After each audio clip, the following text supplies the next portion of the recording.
നമസ്കാരം.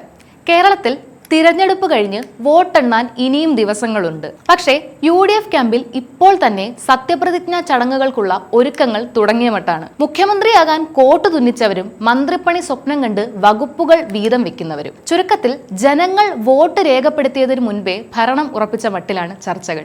ഇത് കാണുമ്പോൾ എനിക്ക് പഴയ ഒരു കഥയാണ് ഓർമ്മ വരുന്നത്. 2021 ഇതേപോലെ പെട്ടി എണ്ണുന്നതിന് മുൻപേ ഉമ്മൻചാണ്ടി സാറിന്റെയും ചെന്നിത്തലയുടെയും പേരിൽ ഗ്രൂപ്പ് തിരിഞ്ഞ് സെൽഫി എടുപ്പും ലഡു വിതരണവും ഒക്കെ തുടങ്ങിയതായിരുന്നു. അവസാനം ഫലം വന്നപ്പോൾ ലഡു കഴിക്കാൻ പോലും ആരും ഉണ്ടായിരുന്നില്ല. അമിത ആത്മവിശ്വാസം അവരെ വീണ്ടും ചതിക്കുമോ?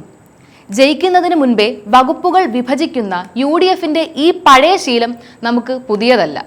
പക്ഷേ ചരിത്രത്തിൽ നിന്നും അവർ എന്തെങ്കിലും പഠിച്ചിട്ടുണ്ടോ എന്നതാണ് ഇന്നത്തെ പ്രസക്തമായ ചോദ്യം. നമുക്ക് പരിശോധിക്കാം. UDFന്റെ ഏറ്റവും വലിയ വെല്ലുവിളി എപ്പോഴും ആര് നയിക്കും എന്നതാണ്. നിലവിൽ VD സതീശനും രമേശ് ചെന്നിത്തലയും തമ്മിലുള്ള നിശബ്ദമായ പോരാട്ടം ഏവർക്കും അറിയാവുന്നതാണ്. VD സതീശൻ കഴിഞ്ഞ 5 വർഷമായി പ്രതിപക്ഷ നേതാവ് എന്ന നിലയിൽ നടത്തിയ പോരാട്ടങ്ങൾ അദ്ദേഹത്തിന് മുൻതൂക്കം നൽകുമ്പോൾ രമേശ് ചെന്നിത്തലയുടെ അനുഭവ സമ്പത്തും ഗ്രൂപ്പ് സമവാക്യങ്ങളും അവഗണിക്കാൻ ഹൈക്കമാൻഡിന് കഴിയില്ല. ഇവിടെയാണ് KC വേണുഗോപാലിന്റെ പേരും ഉയർന്നു വരുന്നത്. ഡൽഹിയിൽ നിന്നുള്ള ഒരു ഒത്തുതീർപ്പ് സ്ഥാനാർത്ഥി എന്ന നിലയിൽ അദ്ദേഹം വന്നാൽ കേരളത്തിലെ ഗ്രൂപ്പ് പോരിന് താൽക്കാലിക ശമനമുണ്ടാകുമോ? പണ്ട് 1995 K കരുണാകരനെ മാറ്റി AK ആന്റണിയെ കൊണ്ടുവന്നപ്പോൾ ഉണ്ടായ അതേ സാഹചര്യം ഇവിടെയും ആവർത്തിക്കപ്പെടുമോ എന്ന് നാം നോക്കിക്കാണേണ്ടതുണ്ട്. ഇതൊക്കെ കാണുമ്പോൾ സഹതാപം കൊണ്ട് ഒരു കാര്യം പറയാതെ വയ്യ. അധികാരം കയ്യിൽ വരുന്നതിന് മുൻപേ മുഖ്യമന്ത്രി കസേരയ്ക്കായി നടത്തുന്ന ഈ വടംവലി ജനങ്ങൾക്കിടയിൽ മോശം പ്രതിച്ഛായ ഉണ്ടാക്കുന്നു എന്ന ഗൗരവപരമായ വസ്തുത പല നേതാക്കളും മറന്നുപോകുന്നു. അതിനെക്കുറിച്ച് ഒന്ന് ചിന്തിച്ചാൽ നന്നായിരിക്കും. മുന്നണിയിലെ രണ്ടാമത്തെ വലിയ കക്ഷിയായ മുസ്ലിം ലീഗിന്റെ ഇത്തവണത്തെ നിലപാട് ഏറെ ശ്രദ്ധേയമാണ്. ഞങ്ങൾക്ക് അധികാരം വേണ്ട, ജനസേവനം മതി. എന്നാൽ അതിൻ്റെ കൂടെ പതുക്കെ പക്ഷേ ഒരു 5-6 നല്ല വകുപ്പുകൾ തന്നാൽ ഉപമുഖ്യമന്ത്രി സ്ഥാനം ഞങ്ങൾ ക്ഷമിക്കും. പണ്ട് 5ാം മന്ത്രി വിവാദം ഉണ്ടായപ്പോൾ UDF എങ്ങനെ വിയർത്തുവെന്ന് നമുക്കറിയാം. അന്ന് ലീഗിന് 5ാം മന്ത്രിയെ കൊടുത്തപ്പോൾ കോൺഗ്രസിലെ പലർക്കും ഉറക്കം നഷ്ടപ്പെട്ടു. ഇത്തവണ അങ്ങനെയൊന്നും ഉണ്ടാകില്ലെന്ന് അവർ പറയുന്നുണ്ടെങ്കിലും മുറുമുറുപ്പ് തുടങ്ങിക്കഴിഞ്ഞു.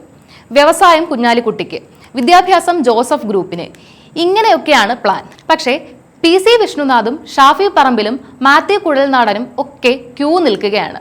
പണ്ട് K കരുണാകരന്റെ കാലത്ത് വകുപ്പ് വിഭജനം എന്ന് പറഞ്ഞാൽ അതൊരു യുദ്ധമായിരുന്നു.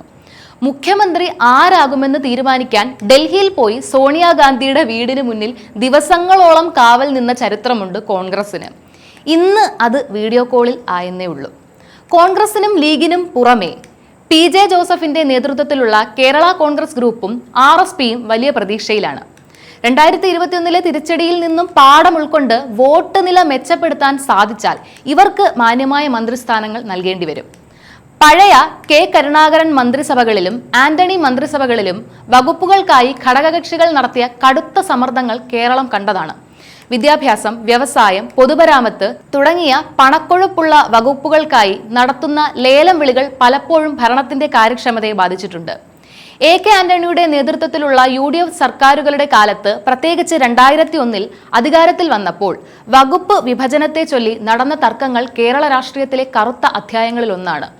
പൊതുമരാമത്ത്, വിദ്യാഭ്യാസം തുടങ്ങിയ പണക്കൊഴുപ്പുള്ള വകുപ്പുകൾക്കായി ഘടകകക്ഷികൾ നടത്തിയ പിടിവാശി ഭരണത്തിന്റെ താളം തെറ്റിച്ചു. അതിനെക്കുറിച്ച് ഒന്ന് ഓടിച്ചു പറയാം. പൊതുമരാമത്ത് വകുപ്പിനായി മുസ്ലിം ലീഗും കേരള കോൺഗ്രസ് ഗ്രൂപ്പുകളും നടത്തിയ അവകാശവാദം പലപ്പോഴും പരസ്യമായ പോരിലേക്കാണ് നയിച്ചത്. വലിയ ബജറ്റും നിർമ്മാണ പ്രവർത്തനങ്ങളും നടക്കുന്ന വകുപ്പായതിനാൽ ഇതിന്മേൽ നിയന്ത്രണം നേടുന്നത് തങ്ങളുടെ പാർട്ടിയുടെ അടിത്തറ ഭദ്രമാക്കുമെന്ന് നേതാക്കൾ വിശ്വസിച്ചു. അതുപോലെ തന്നെയായിരുന്നു വിദ്യാഭ്യാസ വകുപ്പിന്റെ കാര്യവും. സ്വാശ്രയ കോളേജ് വിഷയങ്ങളും മറ്റും കത്തി നിൽക്കുന്ന കാലത്ത് വിദ്യാഭ്യാസ നയങ്ങളിൽ സ്വാധീനം ചെലുത്താൻ ഘടകകക്ഷികൾ മത്സരിച്ചു. ഈ വടംവലി കാരണം യോഗ്യരായ വ്യക്തികൾക്ക് പകരം പാർട്ടി താൽപര്യങ്ങൾ സംരക്ഷിക്കുന്നവർ പലപ്പോഴും നിർണായക സ്ഥാനങ്ങളിലെത്തി. ഇത് ഫയലുകൾ നീങ്ങുന്നതിനും പദ്ധതികൾ നടപ്പിലാക്കുന്നതിനും വലിയ കാലതാമസമുണ്ടാക്കി. ഓരോ ഘടകകക്ഷികളും തങ്ങളുടെ വകുപ്പുകളെ ഒരു സ്വതന്ത്ര റിപ്പബ്ലിക് പോലെ ഭരിക്കാൻ ശ്രമിച്ചത് മുഖ്യമന്ത്രിയുടെ നിയന്ത്രണത്തെ പോലും ദുർബലപ്പെടുത്തി. ഭരണത്തിന്റെ കാര്യക്ഷമതയേക്കാൾ ഉപരിയായി മുന്നണി മര്യാദകൾക്കും സാമുദായിക പ്രീണനങ്ങൾക്കും മുൻഗണന നൽകിയത് ജനങ്ങളിൽ വലിയ അതൃപ്തി ഉണ്ടാക്കി. 2004 ലോക്സഭ ലോക്സഭാ തെരഞ്ഞെടുപ്പിൽ UDF നേരിട്ട കനത്ത തിരിച്ചടിക്കും ആന്റണിയുടെ രാജിയിലേക്കും നയിച്ച പ്രധാന ഘടകങ്ങളിലൊന്ന് ഇത്തരത്തിലുള്ള ആഭ്യന്തര കലഹങ്ങളും ഭരണസ്തംഭനവുമായിരുന്നു. ഇനി നമുക്ക് ഇപ്പോഴത്തെ വിഷയത്തിലേക്ക് വരാം. ഇത്തവണ പുതുമുഖങ്ങൾക്ക് അവസരം നൽകണമെന്ന് ഹൈക്കമാൻഡ് ആവശ്യപ്പെടുന്നുണ്ടെങ്കിലും സീനിയർ നേതാക്കളെ പിണക്കാൻ കോൺഗ്രസിന് കഴിയില്ല. ഷാഫി പറമ്പിൽ, PC വിഷ്ണുദാസ് തുടങ്ങിയ യുവ നേതാക്കൾക്ക് മന്ത്രിസഭയിൽ അർഹമായ പരിഗണന ലഭിക്കുമോ, അതോ പഴയ തറവാട്ടു മഹിമയിൽ സീനിയർ നേതാക്കൾ കസേരകൾ കൈയടക്കുമോ എന്നത് കാത്തിരുന്ന് കാണണം. അല്പം ചിന്തിച്ചാൽ UDFന്റെ ഈ മന്ത്രിസഭാ ചർച്ചകൾ ഒരു കസേരകളി പോലെയാണ്. പാട്ട് നിർത്തുമ്പോൾ കസേരയിൽ ഇരിക്കാൻ എല്ലാവരും ഓടുന്നു. പക്ഷേ പാട്ട് പാടുന്നത് ജനങ്ങളാണ് എന്നത് പലരും മറക്കുന്നു. കഴിഞ്ഞ തെരഞ്ഞെടുപ്പിൽ ഇതേപോലെ മുഖ്യമന്ത്രി കുപ്പായം തുന്നിവെച്ച പല നേതാക്കളും തോറ്റുപോയ ചരിത്രമുണ്ട്. മറ്റൊരു പ്രസക്തമായ കാര്യം സാംസ്കാരിക നായകന്മാരുടെ നിലപാടാണ്. സോഷ്യൽ മീഡിയയിൽ സർക്കാരിനെ വിമർശിക്കുന്നവരും അനുകൂലിക്കുന്നവരും ഭരണം മാറുമെന്ന് കാണുമ്പോൾ പതുക്കെ താവളം മാറ്റുന്നത് കാണാൻ നല്ല രസമാണ്. ഇടതുപക്ഷത്തെ കാരണഭൂതനെ സ്തുതിച്ചവർ നാളെ UDF നേതാക്കൾക്കായി സ്തുതിഗീതങ്ങൾ എഴുതിയാൽ അത്ഭുതപ്പെടാനില്ല. കാരണം അധികാരം എവിടെയുണ്ടോ അവിടെയാണ് അവാർഡുകളും സ്ഥാനമാനങ്ങളും ഇരിക്കുന്നത്. UDFനെ സംബന്ധിച്ച് ഇത് നിലനിൽപ്പിന്റെ പോരാട്ടമാണ്. തുടർച്ചയായി 10 വർഷം അധികാരത്തിന് പുറത്തിരിക്കുക എന്നത് കേഡർ സംവിധാനമില്ലാത്ത മുന്നണിയെ സംബന്ധിച്ച് വലിയ പ്രതിസന്ധിയാണ്. അതുകൊണ്ട് തന്നെ ഭരണം കിട്ടിയാൽ അത് ക്രിയാത്മകമായി ഉപയോഗിക്കുന്നതിന് പകരം സ്ഥാനമാനങ്ങൾക്കായി തല്ലുകൂടിയാൽ അത് വലിയ ദുരന്തമായിരിക്കും. ഇതിനിടയിലാണ് നമ്മുടെ സാംസ്കാരിക നായകന്മാരുടെ വരവ്. ഇന്നലെ വരെ പിണറായി വിജയനെ കാരണഭൂതൻ എന്ന് വിളിച്ചവർ ഇന്ന് ഇന്ദിരാഭവനിലേക്ക് വഴി ചോദിച്ചു തുടങ്ങിയിട്ടുണ്ട്. ഭരണം എങ്ങോട്ട് ചായുന്നുവോ അങ്ങോട്ട് കവിത എഴുതുന്ന ഈ വിദ്വാൻമാരെ UDF ദത്തെടുക്കാൻ പോവുകയാണത്രേ. ഇതുവരെ നമ്മൾ പറഞ്ഞത് ഇലക്ഷന് ശേഷമുള്ള പ്രശ്നമാണ്. എന്നാൽ ഇലക്ഷന് മുൻപ് നോക്കിയാലോ?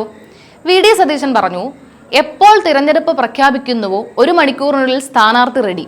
എന്നിട്ട് നോമിനേഷൻ കൊടുക്കുന്ന അന്ന് രാവിലെ പോലും സ്ഥാനാർത്ഥി നിർണയം ശരിയായില്ല.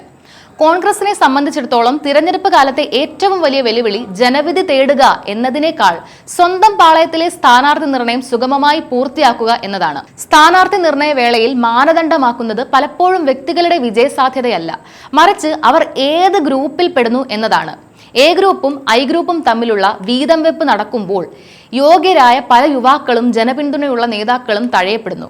ഹൈക്കമാൻഡ് ഇടപെട്ട് ഒരു ലിസ്റ്റ് തയ്യാറാക്കിയാൽ പോലും തങ്ങളുടെ താൽപ്പര്യങ്ങൾ സംരക്ഷിക്കപ്പെടാത്ത നേതാക്കൾ കലാപക്കൊടി ഉയർത്തുന്നതും സ്വതന്ത്രരായി മത്സരിക്കാൻ ഒരുങ്ങുന്നതും പതിവ് കാഴ്ചയാണ്. പഴയകാലം പരിശോധിച്ചാൽ K കരുണാകരന്റെയും AK ആന്റണിയുടെയും കാലം മുതൽക്കേ ഡൽഹിയിലെ കേരള ഹൗസ് കേന്ദ്രീകരിച്ച് ആഴ്ചകളോളം നീളുന്ന നാടകങ്ങൾ നാം കണ്ടിട്ടുണ്ട്. ഓരോ സീറ്റിനും വേണ്ടി നേതാക്കൾ ഹൈക്കമാൻഡിന് മേൽ ചെലുത്തുന്ന സമ്മർദ്ദം ഭരണവിരുദ്ധ വികാരത്തെക്കാൾ വലിയ ദോഷം പാർട്ടിക്കുണ്ടാക്കും. KPCC അയക്കുന്ന ലിസ്റ്റ് AICC വെട്ടുന്നതും തുടർന്ന് ഗ്രൂപ്പ് നേതാക്കൾ ഇടയുന്നതും പ്രവർത്തകരുടെ ആവേശം കെടുത്തുന്നു. ഇത് കേവലം സീറ്റ് വിഭജനത്തിലെ പ്രശ്നം മാത്രമല്ല, മറിച്ച് തിരഞ്ഞെടുപ്പ് പ്രവർത്തനങ്ങളുടെ താളം തെറ്റിക്കുന്ന ഒന്നുകൂടിയാണ്.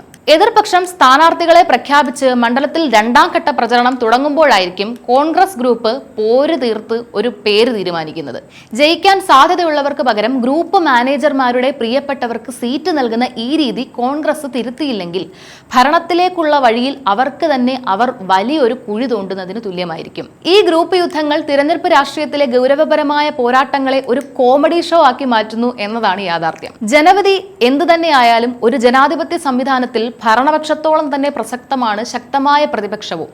ആര് ഭരിച്ചാലും കേരളത്തിന്റെ വികസനവും സമാധാനവും മുൻനിർത്തിയുള്ള പ്രവർത്തനങ്ങളാണ് ഉണ്ടാകേണ്ടത്. UDF നേതാക്കൾ കസേരകളെ കുറിച്ച് ചിന്തിക്കുന്നതിനോടൊപ്പം ഈ ഉത്തരവാദിത്തത്തെക്കുറിച്ചും ചിന്തിക്കുമെന്ന് പ്രത്യാശിക്കാം. മറ്റൊരു രാഷ്ട്രീയ വിശകലനവുമായി വീണ്ടും കാണാം. നന്ദി.